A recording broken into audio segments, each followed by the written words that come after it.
The House tonight passing the GOP's $14.3 billion Israel-only aid package, 226 to 10, with 12 Democrats voting with Republicans and 2 Republicans voting no. Let's bring in a member of the House Armed Services and Homeland Security Committees, as well as the House Select Committee on the CCP, Florida, Congressman Carlos Gimenez. It's great to have you on the program tonight, Congressman. I'm assuming you were not one of the 2 Republicans who voted no for this. But having said that, no. Mike Johnson is trying to assert himself. He's also trying to show the party and the rest of the country that he is standing up for, standing up to the Democrats. It may not go anywhere. Your thoughts?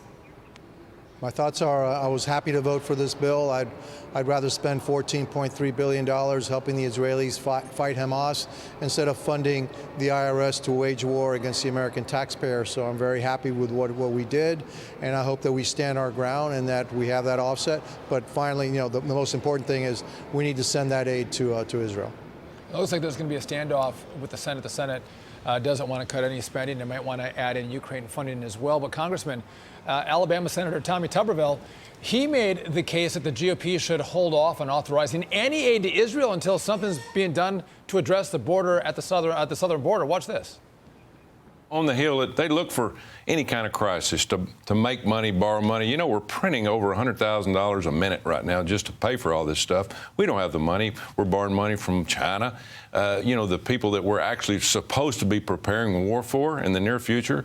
It's an absolute clown show. We're all looking at Ukraine. We're looking at Israel now. We've got to do something at the border. And that's what we should do as Republicans, stand up and say, listen, we're all for Israel. I mean, what a travesty that was. But unless they do something for the American people at the border, because we're in trouble down there, if we don't do something, you don't get anything. So is Tommy Tuberville talking about, leveraging money for Israel to secure the border, or what you're doing is saying, let's cut IRS funding to send money to Israel?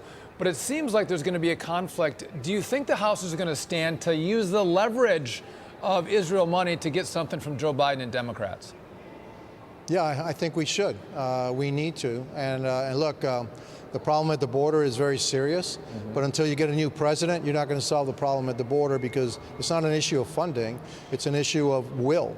This president has no will to control the border. The only way, again, we're going to control that border is we get a new president in 2025. And so I'd hope that they pass our bill, because it does defund a large chunk of the 87,000 IRS agents that Joe Biden wants to unleash on the American taxpayer. And we need to help Israel. We will stand with Israel. And so I hope that the senator follows through on our bill and becomes very vocal about it. And we can discuss the issue of the border, but again, it's about will. And this president has no will to control that border. No will. All right, Congressman, please stick around with us. We're going to get back to you in just one moment. Well, 3 sanctuary city musketeers traveled to Washington today begging Joe Biden to have taxpayers front the bill for policy failures. But 3 became 2 when Eric Adams abruptly canceled his appearance and headed back home. Our own Edward Lawrence is at the White House with more. Hey, Edward. Hey, Sean and Jackie. Yeah, 5 mayors in all actually wrote the president. These are all from sanctuary cities, asking for help with services to pay for those services and house migrants in their city. Now, 2 of those mayors actually showed up and had a meeting here at the White House. Also, the staff of New York City Mayor Eric Adams was here with the White House chief of staff in that meeting. Now, the mayors asked for $5 billion, which would include investments in cities' education systems to handle the kids of migrant children enrolling, as well as help housing migrants. I've said repeatedly that sanctions placed on places like, Central and South America are exacerbating the crises. And so I'm grateful that President Biden has eased some of those sanctions. Really, this is about investing in the people across this country. So Mayor Mike Johnston from Denver went farther, saying people crossing the southern border illegally should be able to work after processing. Listen. But we think they're coming here looking for the chance to be able to work hard and support their families. If we can get them work authorization, that helps them. But some of those people skip the line, basically. coming across the border illegally. I mean, doesn't this just encourage that? Yeah, we believe, the Congress and the president are going to decide what they want the entrance policies to be. Our belief is that whatever entrance policy they decide on, that entrance policy should come with the ability to work when you arrive. The last thing we want is for folks to have come 2,000 miles and fought as hard as they can to get here and then arrive in the U.S. and us tell you, please, please, please, whatever you do, don't work. So those two mayors also took their message to Capitol Hill, talked to the leadership in both the House and the Senate about this. No word from them, though, about stopping the flow of migrants coming in. Back to you guys. Jackie, Sean. Edward Lawrence, thank you so much. Thanks, Edward. All right, let's bring back Congressman Gimenez. Congressman, not every city in the country signed up to be a migrant sanctuary city. So why should taxpayers be on the line for this massive policy failure by Joe Biden and Democrats? Yeah, we shouldn't be. And the issue is with the work is that, those migrants should be crossing into the United States. The law is pretty specific. It says if you're asking for asylum, you either have to ask for it in a third country, or if you come in the United States, they have to be detained until their asylum hearing. Now we're hearing that these court dates aren't until 9 years into the future. That's a massive failure of the Biden administration. I'm not sure it's a failure. I believe it's done on purpose. Why? I don't know, but it is done on purpose because you can't be this dumb. I mean, we know that the policies worked under President Trump.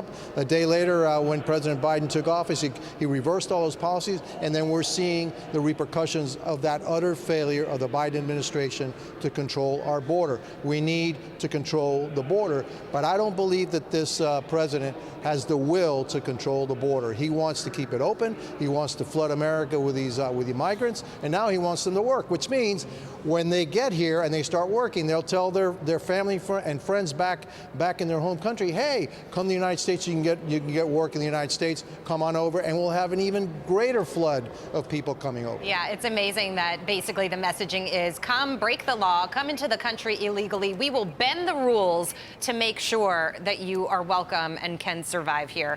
Congressman, you've recently sounded the alarm on the strengthening ties between China and communist Cuba. More than a dozen Chinese nationals recently apprehended in your district after being smuggled into the Florida Keys by boat. U.S. Customs and Border Protection also reporting that more than 24,000 Chinese citizens were caught trying to cross over the U.S.-Mexico border the last fiscal year. Tell us a little bit more. Yeah, look, there's a growing Chinese presence, not only in Cuba, but oddly enough in the Bahamas. Got a lot of infrastructure projects that are being built by the Chinese there. There's a growing Chinese influence in Central and South America.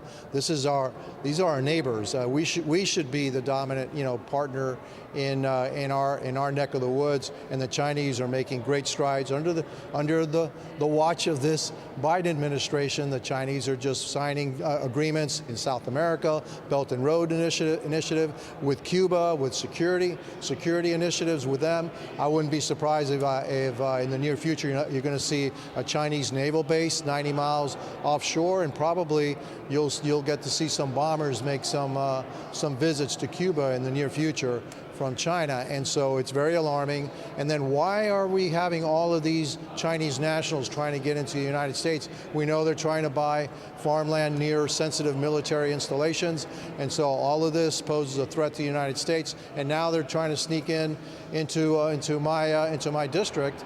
It just doesn't bode well. Look, those 25,000, those are the ones we caught. Remember, there's about 2 million migrants that have sneaked into the United States that we don't have any idea who they are, where they're from, where they are here in the United States, or what their purpose for being in the United States is. It is putting the United States at risk. Every single day of this administration puts us greater and greater at risk. Congressman, these Chinese that came to your district, they were trying to sneak into the country. They could have gone to Mexico and walked up through the southern border and got a free flight and a phone to go anywhere in the country. Do we know who they are, who they were, and what they were trying to do in this country, why they were trying to sneak in? I asked that of our Customs and Border Protection agency.